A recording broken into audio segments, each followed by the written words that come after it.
So, I logged back on tonight and was blown away by the staggering amounts of interest that this seems to have generated.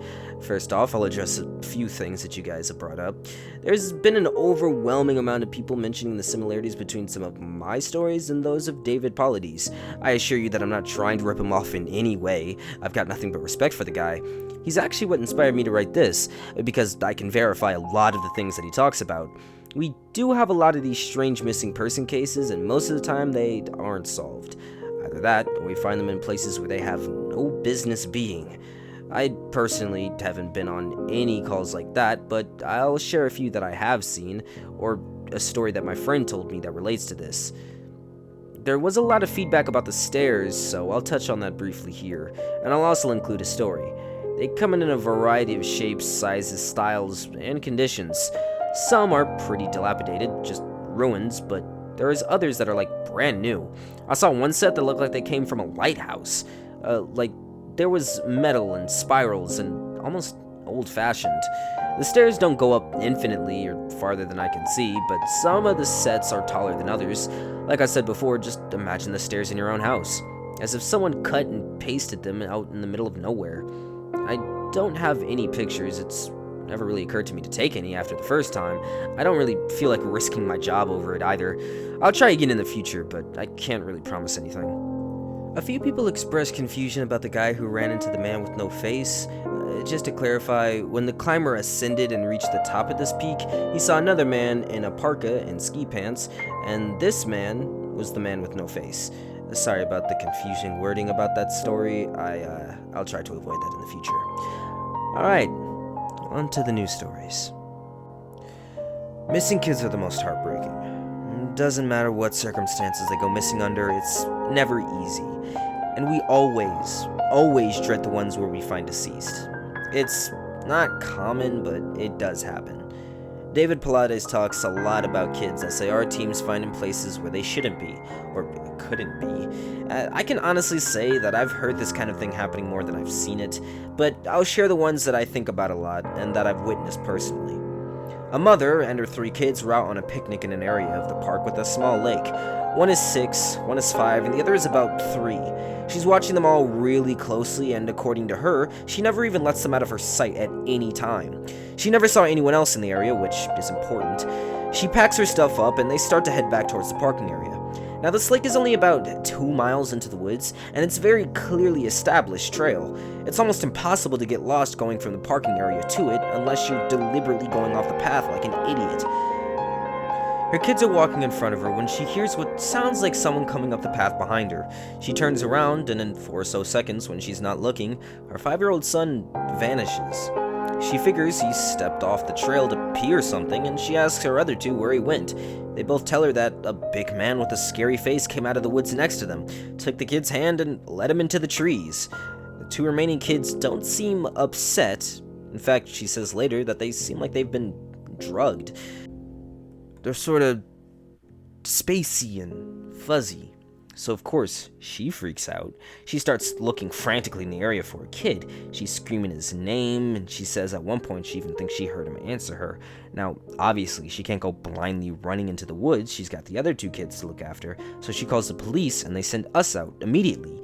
We respond, and we start the search for him. Over the course of this search, which spans miles, mind you, we never find a single trace of the kid. Canines can't pick up any scent. We don't find any clothing or broken bushes or literally anything that would signify a child being there. Of course, there's suspicion about the mother for a while, but it's pretty clear that she's completely destroyed by the whole thing. We look for this kid for weeks, and with a lot of volunteer help, but eventually, the search peters out, and we have to move on. The volunteers keep searching though, and one day, we get a call on the radio letting us know that a body had been found and it needs to be recovered. They tell us the location, and none of us can believe it. I mean, we figure it has to be a different kid.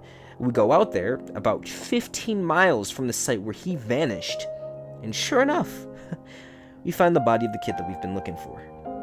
I've been trying to figure out how this kid got where he did ever since we found him, and I can never come up with an answer.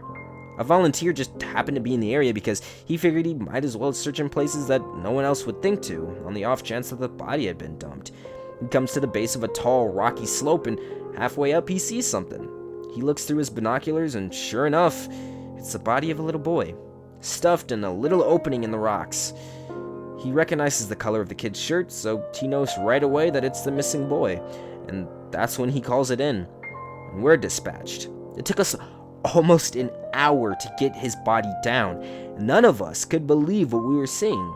Not only was this kid 15 miles away from where he started, there was no possible way that he could have gotten up there all on his own. The slope is treacherous. It's hard even for us with our climbing gear. A 5-year-old had no way of getting up there, and I'm certain of that. Not only that, but the kid didn't have a scratch on him. His shoes are gone, but his feet weren't damaged or dirty, so it wasn't like an animal had dragged him up there or something. And from what I can tell, he hadn't been dead for that long. He'd been up there for over a month by that point, but it looked like he'd only been dead for a day at most, a day or two. The whole thing was unbelievably strange, and it was one of the most disconcerting calls that I'd ever been on. We found out later, by the coroner, that the kid had died from exposure. He'd frozen to death, probably late at night 2 days before we found him. There was no suspects and no answers. To date, it's one of the weirdest things that I'd ever seen. One of my first jobs as a trainee was a search op for a 4-year-old kid that had gotten separated from his mom. This one was one of those cases where we knew we were going to find him because the dogs were right on a scent trail, and we saw clear signs that he was in the area. We ended up finding him in a berry patch about half a mile from where he'd last been seen. The kid wasn't even aware that he'd wandered that far. One of the vets brought him back, which I was glad for because I'm really not good with kids, and I find it hard to talk with them and keep them company. As my trainer and I were headed back, she decides to take me on a detour to show me one of the spots where we tend to typically find missing people, a hot spot. It's a natural dip in the land near a popular trail, and people usually move downhill because it's easier. We hike out there, and it's a few miles away. We get there in about an hour or so, and as we're walking in the area, and she's pointing out places where she's found people in the past, I see something in the distance. Now, this area that we're in is about 8 miles away from the main parking area, though there's still back roads that you can take to get closer if you don't want to hike this far. But we're on a state-protected land, which means there can't be any kind of commercial or residential development out here. The most you'll ever see is a fire tower or makeshift shelter that a homeless person thinks they can get away with building. But I can see from here that whatever this thing has is straight edges. And there's one thing that you learn quickly. Nature rarely makes straight lines. I pointed out, but she doesn't say anything.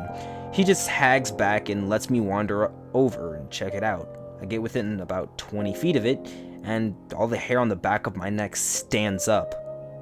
It's a staircase in the middle of the fucking woods. In the proper context, it would literally be the most benign thing ever. It's just a normal staircase with a beige carpet and about 10 steps tall. But instead of being in a house, where it obviously should be, it's out here, in the middle of the woods. The sides aren't carpeted, obviously, and I can see the wood it's made of. It's almost like it's a video game glitch, where the house failed to load completely and the stairs are the only thing visible. I stand there, and it's like my brain is working overtime trying to make sense of what I'm seeing.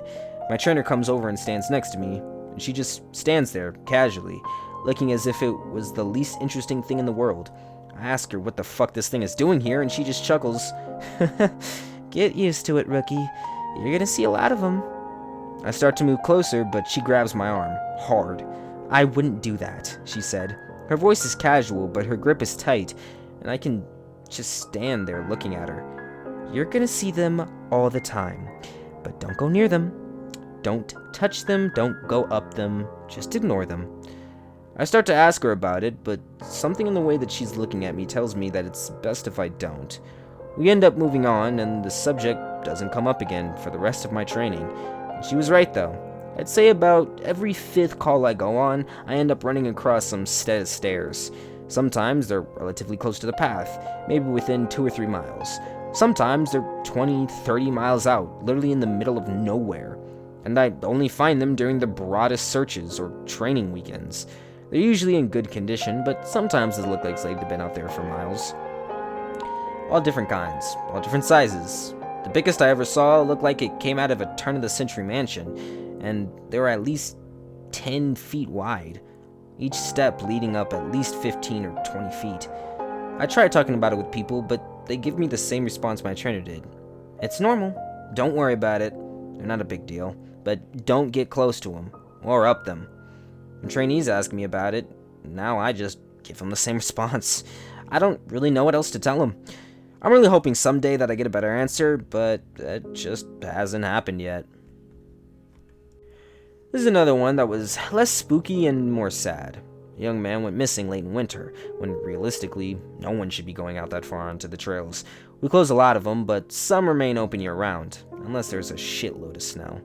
We did an opt for him, but we had about 6 feet of snow on the ground. It was an unusually heavy snow year, and we knew it wasn't likely that we'd find him until spring, when the thaw came. Sure enough, the first big thaw came. A hiker reported a body a little ways off the main trail. We found him at the base of a tree, in a pile of melted snow. I knew right away what had happened, and it scared the living shit out of me. Most of you who do ski or snowboard or spend any amount of time on a mountain will probably have guessed it. When snow falls, it doesn't collect as thick in the areas beneath the branches. It happens most with fir trees because they have a sort of clustered umbrella shape. So what you end up with is a space around the base of a tree that's filled with a mixture of loose powdery snow and branches. They're called tree wells. They're not immediately obvious if you don't know what you're looking for. We put up signs in the welcome center, big ones, letting people know how dangerous they are, but every year, we get an unusual amount of snow. At least one person doesn't read them, or doesn't take the warning seriously, and we find out about it in spring. My best guess is that this young man was hiking and got tired, and maybe got a cramp from walking in the deep snow, and he went to go sit at the base of a tree, not knowing that there was a tree well there, and fell in. He got stuck with his feet up, and the surrounding snow caved in around him. Unable to free himself, he suffocated. It's called snow immersion suffocation, and it doesn't usually happen except in really deep snow. If you get stuck in a weird position, like this guy did, even 6 feet of snow can be lethal. What scared me the most was the beginning of how he must have struggled. Upside down in the freezing cold, he didn't die quickly. The snow would have formed a dense, heavy pile on top of him, and it would have been literally impossible to get out. As it got harder to breathe, he would have known what was happening. I can't even imagine what he was thinking in his last moments. A lot of my less outdoorsy friends want to know if I've ever seen the Goat Man while I've been out on calls. Unfortunately, or I guess fortunately, I've never had anything quite like that happen. I guess the closest was the whole black-eyed man thing, but I didn't see anything. However, there was this one call where I had something kinda similar happen, but I'm not sure I'm willing to chalk it up to the Goat Man. We'd gotten a report that an older woman had been fainting along one of the trails and needed assistance getting back to the main area. We hiked up to where she was at, and her husband was just beside himself. He runs, like, I guess it was more of a jog to us, and tells us that she was a little ways off the trail, and that he was looking for something when his wife started screaming behind him. He ran back to her, and she was passed out on the trail. We get her on a backboard, and as we were getting her down to the welcome center, she comes to and just starts screaming again. I calm her down and ask her what happened. I can't remember verbatim what she said, but essentially what happened was this. She had been waiting for her husband, and when she started hearing this really strange sound, she said it sounded sort of like a cat, but it was off somehow. But she couldn't quite figure out why. She went a little ahead to try and hear it better, and it sounded like it was coming closer. She said the closer it got, the more uneasy she was, until she finally figured out what was wrong. I do remember the next part, because it was so weird that I don't think I could just forget, even if I tried. It wasn't a cat. It was a man, saying the word, meow, over and over. Just meow, meow, meow. But it wasn't a man. It couldn't have been, because I've never heard a man make his voice buzz like that. I thought my hearing aid was going out, but it wasn't. I adjusted it, and it still sounded all buzzy. It was awful. He was coming closer, but I couldn't see him, and the closer that he got, the more scared I was. And the last thing that I remember was a shape coming out of the trees. I guess that's when I fainted. Now, obviously, I'm a little perplexed as to why a guy would be out in the middle of the fucking woods chanting meow meow at people, so once we go down the mountain, I tell my superior that I'm gonna go search the area to see if I can find anything. He gives me the go-ahead, and I grab the radio and hike back to where she fainted.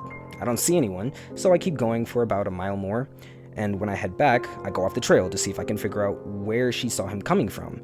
It's almost sunset by this point, and I don't have any desire to be out at night alone, so I just sort of write it off and make a mental note to check it out again tomorrow. But as I'm heading back, I start to hear something in the distance. I stop, and I call out for anyone in the immediate area to identify themselves.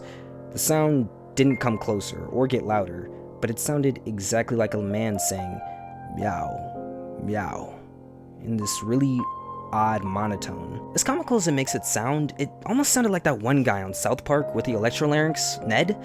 I go off on the trail in that direction, I think that it's coming from, but I never seem to get closer. It's almost like it's coming from all directions, and eventually it just sort of fades out, and I end up going back to the Welcome Center. I didn't get any further reports like that, and even though I went back to that area, I never heard that exact sound again. I suppose it could have just been some stupid kid out there fucking with people, but even I have to admit that it was weird. So this kind of turned into a massive wall of text, so sorry for that. I wanted to get these stories from an old friend of mine, and he does have some good ones, so I'll post those tomorrow evening. I also have a few more of my own that I think you guys will like. I'm sorry to keep you guys in suspense again. Hopefully these stories here will make up for it, and help you guys get through the next 24 hours until I can post again.